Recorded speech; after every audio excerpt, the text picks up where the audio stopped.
Hello everyone, good morning, welcome back to our channel. তো আজকে হচ্ছে সানডে। Happy Sunday. তো সানডে মানে কিছু না কিছু তো একটা স্পেশাল টিফিনে দেব। তো আজকে দিচ্ছি মটর পনির। ব্রেড দিয়ে দিবি? ব্রেড তো ব্রেকফাস্টে। তো এই যে ব্রেডটা রেডি হয়ে গেছে আর চাটা এই যেখানে হচ্ছে। আর ব্রেকফাস্ট টিফিনে দিচ্ছি জিরা রাইস। জিরা রাইসটা হয়ে গেছে, পরে দেখাচ্ছি টিফিন করার সময়। আর দেবো হচ্ছে মটর পনির। এই যে অর্ধেক আমার গোছানো হয়ে গেছে, চা খাবো আর বাকি অর্ধেকটা পরে করছি। এখানে পনিরটা ভেজে আমি জলে ভিজিয়ে রেখেছি। জানোই তোমরা, জলে ভিজিয়ে রাখলে পনিরটা একদম পুরো সফট থাকে, কেমন লাগে খেতে তখন। আর এই যে পনিরের মশলাটা রেডি করে রেখেছি, এখন শুধু এটা পেস্ট করলেই হয়ে যাবে। এর মধ্যে দিয়েছি কাজু বাদাম, টমেটো, পেঁয়াজ, রসুন, আদা আর আর কাঁচা লঙ্কা। তো এটা দিয়ে এটা ভালো করে ভেজে নিয়েছি। এখন এটা ঠান্ডা হতে দিয়েছি, ততক্ষণে চা, আমাদের ব্রেড সব কিছু চা হয়ে যাবে। আর মটরটা আমি একটু গরম জলে ভিজিয়ে রেখেছি, কারণ একটু মটরটা না গরম জলে ভিজিয়ে রাখলে ওটার টেস্টটা একটু বেশি ভালো লাগে আর নরম থাকে ওইটা। তার জন্য ওটা গরম জলে ভিজিয়ে রেখেছি। চাটা হয়ে গেলে চা খাবো, তারপরে মটর পনিরের রেসিপিটা বেশি একদম ডিটেলসে বলছি না, এইটা তো বলেই দিলাম। যখন মশলাটা দেবো তখন তোমাদের একটু দেখিয়ে দিচ্ছি। তো চলো আমি এখন চাটা খেয়ে নিই। আমি না, আমরা চা খেয়ে তারপরে পরে আবার কন্টিনিউ করছি।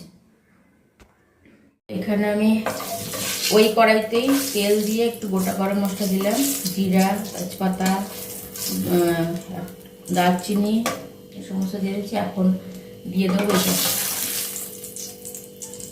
এই যে মশলা। এখানে আছে হলুদ, কাশ্মীরি লঙ্কার গুঁড়ো, গরম মশলা, জিরা আর হচ্ছে ধনে পাউডার।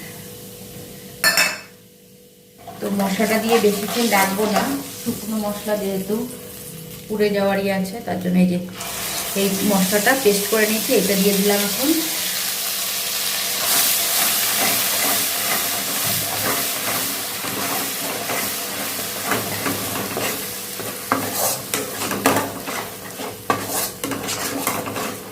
মশলাটা ভালো করে কষিয়ে নেবো তেল ছাড়া পর্যন্ত। তো মশলাটা ভালো করে কষিয়ে নিয়েছি। এখন এর মধ্যে দিয়ে দেবো একটু গরম জলে ভাপিয়ে রাখা মটরশুঁটিগুলো। তখন এটা দিয়ে ভালো করে এখন একটু নেড়ে চেড়ে নেব। নুনটা আমি দিয়ে দিয়েছি, তোমাদের দেখাতে ভুলে গেছিলাম নুনটা। এখন আমি এর মধ্যে দিয়ে দেবো একটুখানি কসুরি মেথি।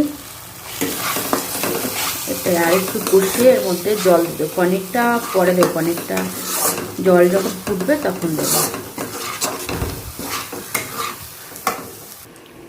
তো জল দিয়ে দিয়েছি, এটা ফুটলে তারপর ওইটার মধ্যে দিয়ে দেবো পনিরগুলো। পুরো ঘেমেছে, নষ্ট হয়ে গেছে। আমিও ঘেমে গেছি। কি অবস্থা সত্যি। কার? আমার না, আমার। তোমার কি অবস্থা? কি করলো দেখলে তো। তো এখন দিয়ে দেবো পনিরগুলো।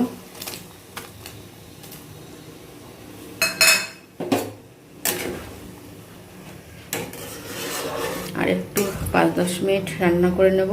তারপর নামানোর সময় একটু ধনেপাতা দিয়ে দেবো। তো হয়ে যাবে আমার মটর পনির।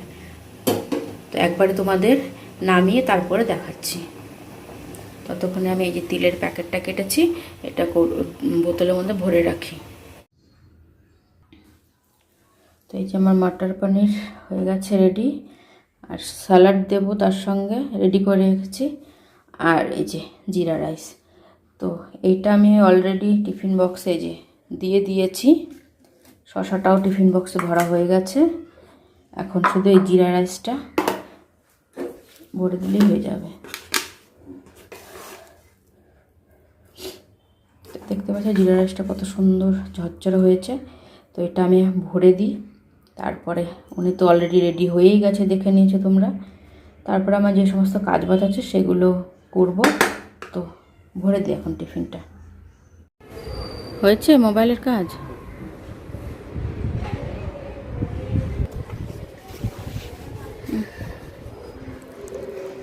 ধরো, বাই বাই বাই।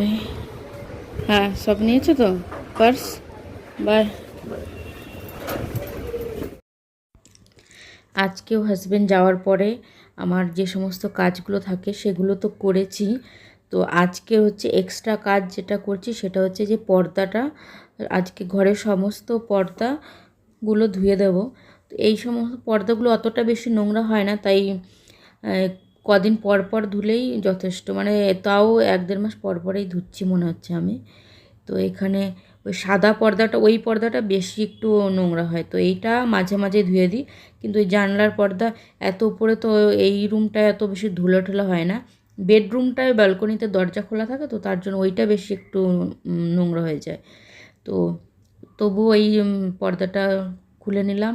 এটাও দেখো চেয়ারের ওপর উঠে তারপরে খুলতে হচ্ছে, যদি একবার চেয়ার স্লিপ কেটে পড়ে যায় সেই ভয়ে নিয়েই তাও আমি উঠে ওইটা পর্দাটা খুললাম। তো ওই পর্দাগুলো নামালাম। এখন এই যে ড্রেসিং টেবিলের পেছনের পর্দাটা ওইটাও খুলবো, ওইটাও অনেকটা রিস্ক নিয়ে উঠলাম, যদি একবার স্লিপ কেটে পড়ে যায়। আর বেডরুমে আর একটা জানলা আছে, ওইটা বড় জানলা, ওইটার পর্দা কদিন আগেই ধুয়েছি, তো ওইটা ধুতে হবে না, শুধু এইটা ধুলেই হয়ে যাবে। আর একটা আছে বাথরুমের সামনে, ওই পর্দাটা অনেকটা উঁচুতে, আমার চেয়ার ওপর উঠেও আমি হাত পাবো না, তো ওইটা আর আমি ভুলে গেছিলাম হাজব্যান্ডকে বলবো যে ওইটা খুলে দিয়ে যেতে, তো তার জন্য ওইটার ধোয়া হয়নি। ওইটা পরে একদিন বলবো নাকি যে খুলে দিয়ে যেতে, তা আমি যেন ওইটা ধুয়ে দিতে পারি। তো পর্দাগুলো সব ভিজিয়ে দিয়েছি। এখন আমি ড্রেসিং টেবিলটা, এই যে সব জিনিসপত্র একটা একটা করে নামিয়ে তারপরে ওগুলো মুছে আর তারপরে জায়গায় রাখি। এইভাবেই ড্রেসিং টেবিলটা পরিষ্কার করি। তার জন্য ড্রেসিং টেবিল পরিষ্কার করতে আমার অনেকটা সময় লাগে, কেননা এত জিনিস আছে ওই সাইডে, ছোট ছোট সব জিনিস একটা একটা করে নামিয়ে তারপরে পরিষ্কার করতে হয়। তো পরিষ্কার করাটা পুরোটা দেখায়নি, তার জন্য অনেকটা সময় লাগবে। আর ওইখানে আমার যে টেবিলটা আছে, টেবিলের ক্লথটাও ওইটাও আমি ধুয়ে দিয়েছিলাম, ভিজিয়ে দিয়েছিলাম, তাই ওইটা দেখানো হয়নি, তাই ওইটা পরে দেখালাম তোমাদের। আর কিচেনটাও পরিষ্কার করে নিয়েছি, তারপরে চান ঢান করে তারপরে তোমাদের সামনে এসেছিলাম। তারপর অনেকটা সময় কেটে গেছে, খাওয়া দাওয়া করেছি, তারপর একটু শুয়েছি, মোবাইল দেখেছি, টিভি দেখেছি, তারপরে ছাদে গেছি হাঁটতে, আজকে আর বাজার টাজার যায়নি। আর এখন হচ্ছে, তখন আমি এই যে বিস্কুট ভরছিলাম, তখন 8টা মতো বাজে। তো বিস্কুট আর এখানে আলমন্ড বাদামটা মানে শেষ হতে চলেছিলো, তো ওইটাও ভরে নিলাম, কারণ ওইটা রোজই সকালবেলা মানে লাগে আমাদের খেতে, রাত্রে ভিজিয়ে রাখি, তো এটাও ভরে রাখলাম প্যাকেটটা। আরও 2-3টে জিনিস ভরে রাখছি, সেটা তোমাদের সঙ্গে আর শেয়ার করিনি, তো এই দুটোই ভরে রাখলাম, প্যাকেটগুলো ফেলে দেবো। আর পর্দাগুলো শুকিয়ে গেছে, কেন আজকে এত হাওয়া দিচ্ছে, রোদ নেই কিন্তু হাওয়া প্রচণ্ড আছে, তো পর্দাগুলোও শুকিয়ে গেছে, তো পর্দাগুলো এখন লাগিয়ে দিচ্ছি।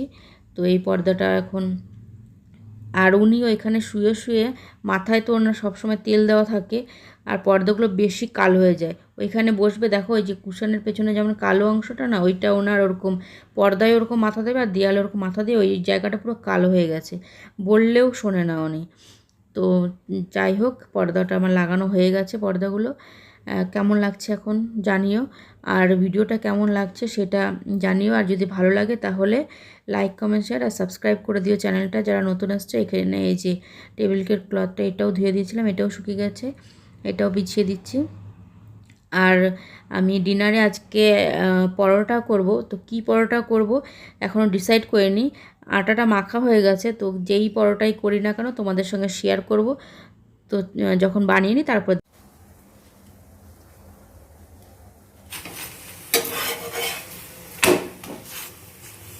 তো আমি বানাচ্ছি লাচ্ছা পরোটা, জানি না কীরকম হবে, দেখি তো ভালোই লাগছে, লেয়ারগুলো এসছে এখান দিয়ে ভালোই। প্রথম বানালাম, এই ফার্স্ট টাইম বানালাম আমি এই লাচ্ছা পরোটা, তো প্রথমবার হিসাবে তো আমার কাছে মনে হচ্ছে ভালোই হয়েছে। এখানে অলরেডি কতগুলো যে বানানো হয়ে গেছে, এই যে আর একটা আছে, এটা বানালেই হয়ে যাবে। দেখো এরকম করে করে নিয়েছিলাম প্রথমে, এখন এই যে আর একটা দিলাম।